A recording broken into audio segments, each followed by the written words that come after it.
Hello, and welcome to our second lecture on legal issues for the COMP3020 module. In this second lecture, we're going to start to look at substantive law. We're looking at intellectual property. We're looking at the Computer Misuse Act, and we're looking at some aspects of harms, including the European Union's AI Act. So, starting with intellectual property, this is something that you will most certainly encounter as a computer scientist, and you will already have encountered in many different ways. So what you are allowed to do with other people's property, for example, other people's software, with other people's content, is something that has significant legal ramifications and is to a large extent regulated by law. So before we look at intellectual property, what the sources of intellectual property are, and how you as a computer scientist can professionally deal with intellectual property, let's have a quick look at what is property as a whole, property in general. So the definition that I find most useful of property is that property granted by law, common law, statutory law, over a particular resource. So the bundle of rights includes rights such as to use, to preclude others from use, to change, to destroy. If you think of a traditional piece of property that you may own, these are rights that you would take for granted. Let's think about your bicycle, if you have one, right? So you can use your bicycle. You can let other people use a bicycle, you can rent out your bicycle, you can stop other people from using your bicycle, and if you want to, you can paint it, but you can also take it apart and throw it away. All of this is property. These are rights that you have. Property rights are enforceable, and they are typically protected by law. So for example, in the UK, there's the Theft Act, which means that you cannot steal, or it's illegal to steal property from others. Now, there are different types of property, and they have different levels of relevance to computer science. And the first one is what's called real property, and that's land and buildings, houses. So if you ever build a house, that is real property. And that's called real property because you own just that and nothing else. It's not replaceable. So if you cannot be compensated with money, it cannot be taken away for this. The second type of property is chattel property, also called tangible personal property. And these are most things that we would consider property. These are things like our bicycle, our sofa at home, our TV. And in computer science terms, they include things like hardware and servers. Chattel property is property that you can be compensated for if it gets lost or stolen. So it's given a financial value that is equivalent to the property. And then you have intangible property, property in non-physical assets, which includes intellectual property, which is where software lives, where you have property rights in software, which we'll come to in a minute. So there are different ways in which the law protects property. One piece of legislation, the Computer Misuse Act, which I'm also going to look at in a minute, protects property, for example, by making unauthorized access illegal. And then there are traditional intellectual property types of intellectual property, such as copyright, that grant a particular right, in this case, the right to use and distribute over this intangible property. Point to remember is there are different types of property. Several of those are relevant to a computer scientist. So what can you own in software and generally in intellectual property? Intellectual property protects creations of the mind. So things that are non-physical, but that are recognizable as entities in some sense. And what intellectual property does is it grants the owner a monopoly of that intellectual property for a particular piece of time. This is never infinite. The idea is that the creation of the mind are beneficial to society as a whole, therefore everybody should be able to participate. However, in order to incentivize creators, they get a monopoly for a limited amount of time.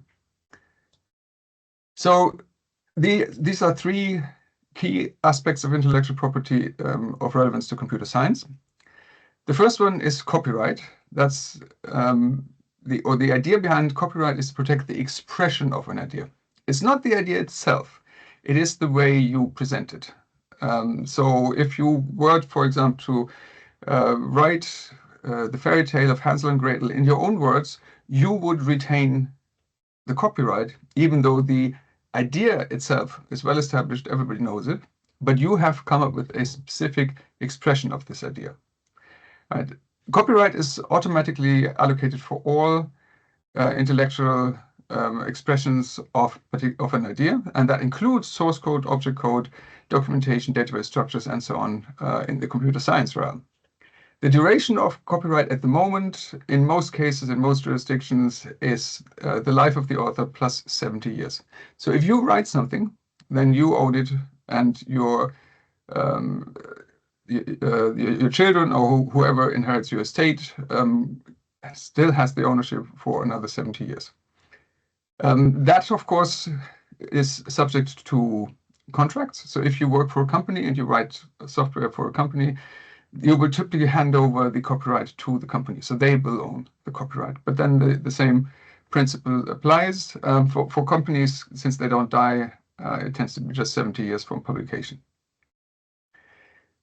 A completely different type of intellectual property is a patent. Patents protect innovations, new inventions or processes. They have to be novel, they have to be unique, and they have to be recognizable. There has to also be some sort of application, so they have to be commercially interesting.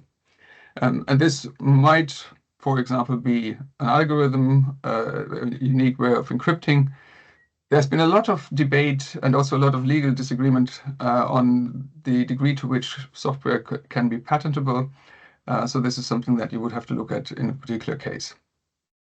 And then finally, there are trade secrets. Trade secrets are aspects of an organization which is important to them, which they do not want to share at all. And therefore, instead of protecting it with traditional intellectual property mechanisms such as copyright or patents, they just keep them secret. So these are trade secrets, and those may be, for example, proprietary algorithms, customer lists.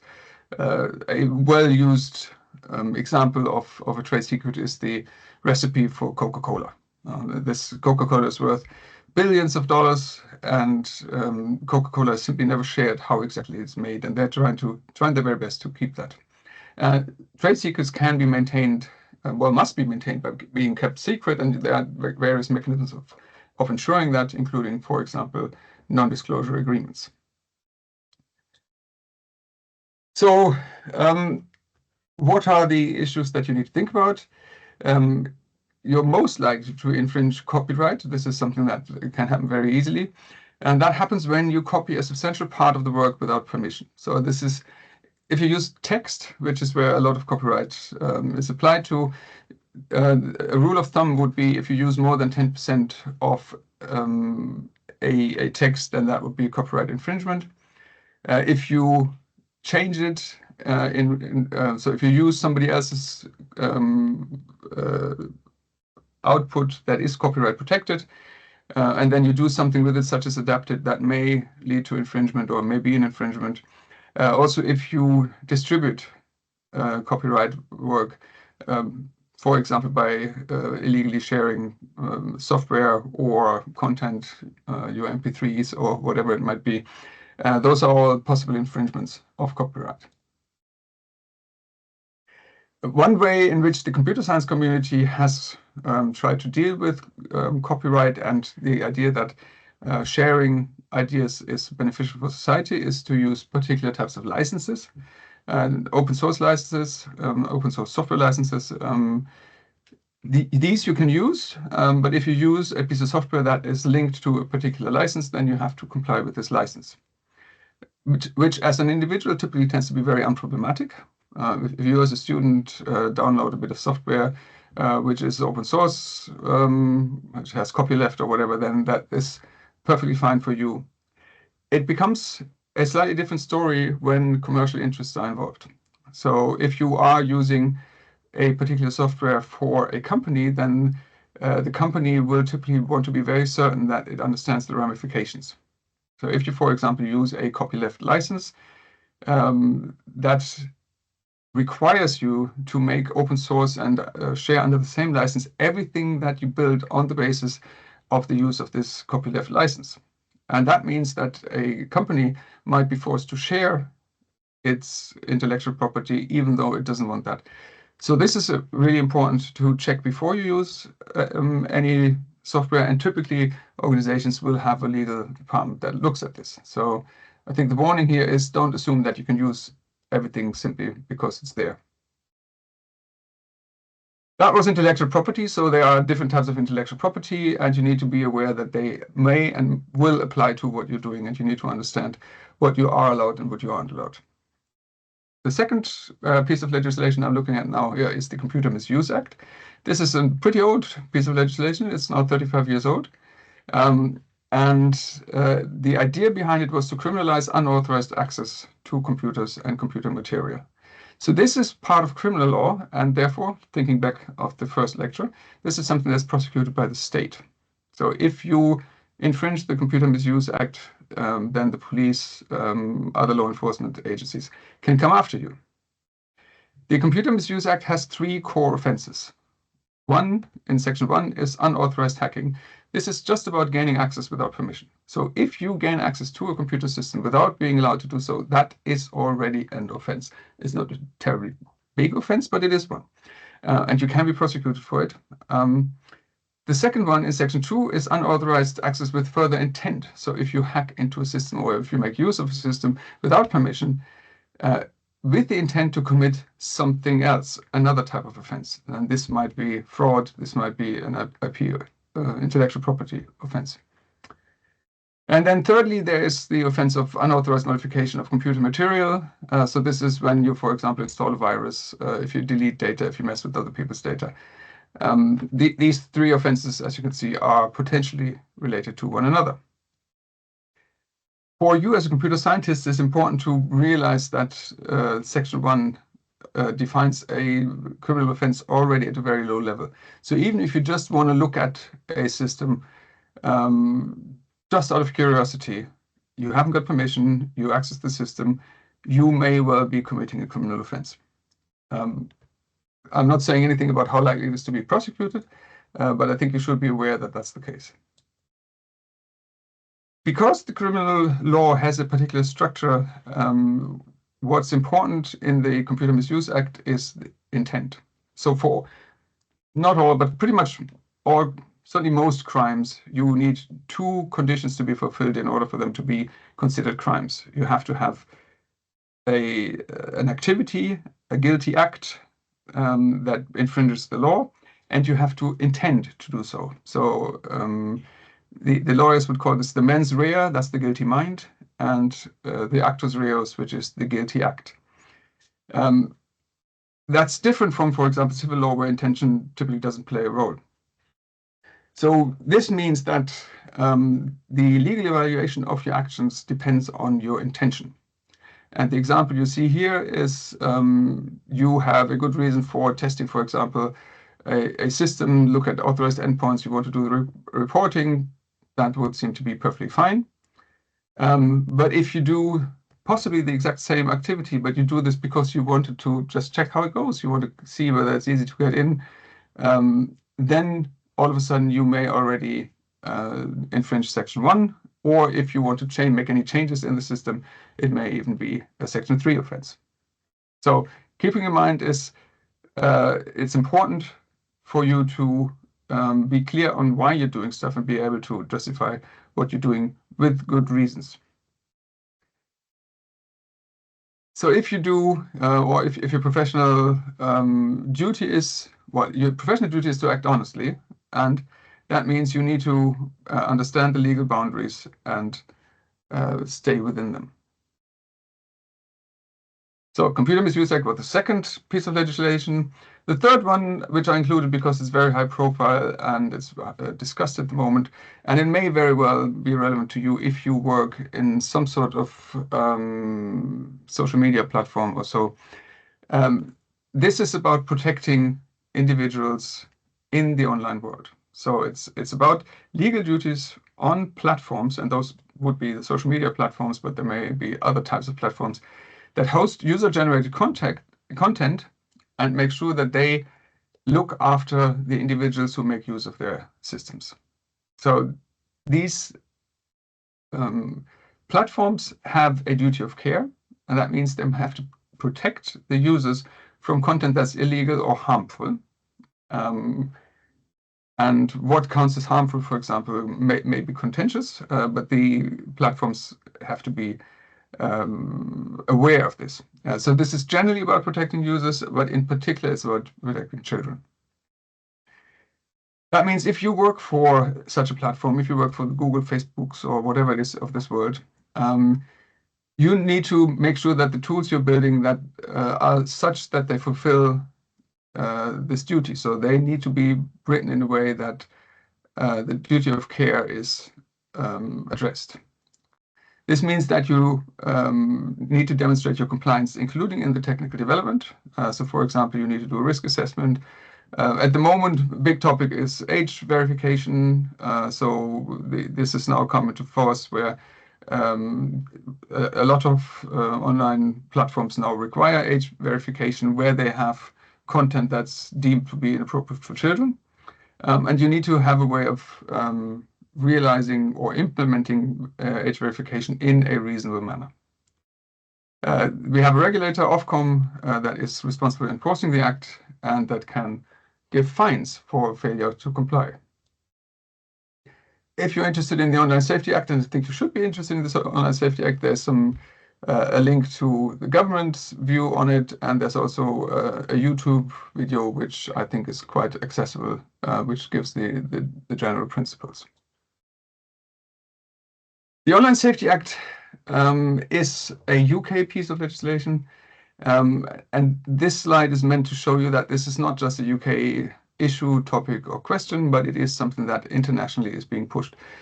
Societies have recognized that these online platforms have significant, great consequences for our lives, and many societies and jurisdictions are now trying to put mechanisms in place which will ensure accountability of those platforms. And I'm just going to relatively quickly go through this. So the European Union has passed the Digital Service Act, which is very much aimed at the very big internet providers or service providers and social media platforms. You find something similar in the Online Safety Act in Australia, Singapore. The United States is starting to regulate the same thing. Of course, America has a slightly different legal system. So you have federal law and you have state law, and these laws may differ greatly. But the point being that you can find similar pieces of legislation worldwide. So there is a general move towards creating more accountability by those platforms. If your company, for your case study or for your group report, is an online platform, this is definitely something you need to take into consideration.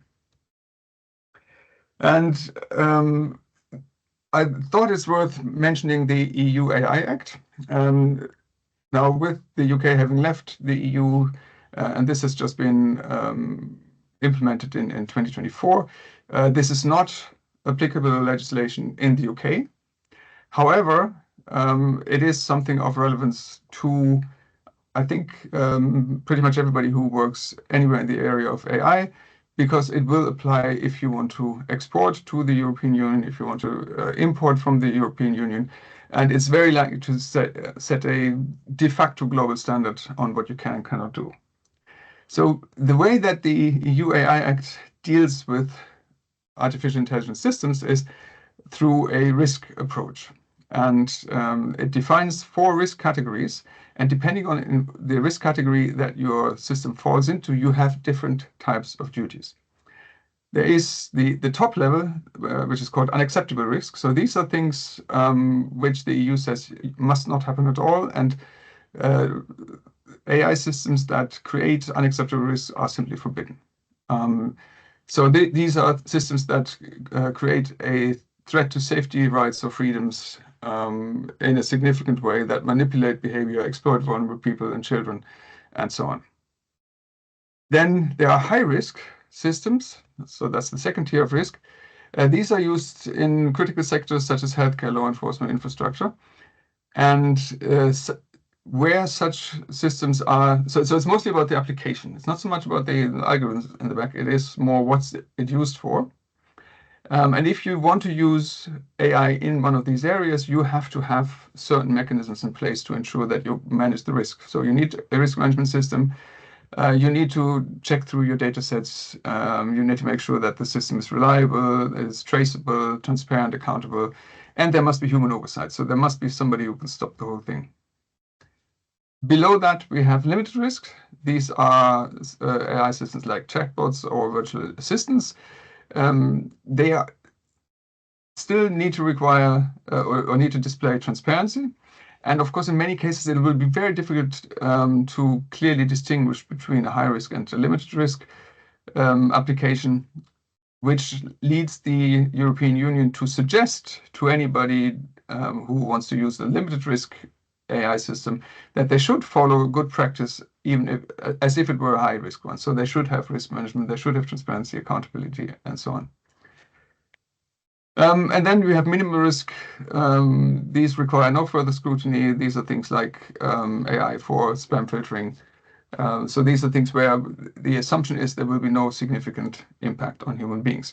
Now, this is important because this risk management approach is also quite prominent worldwide.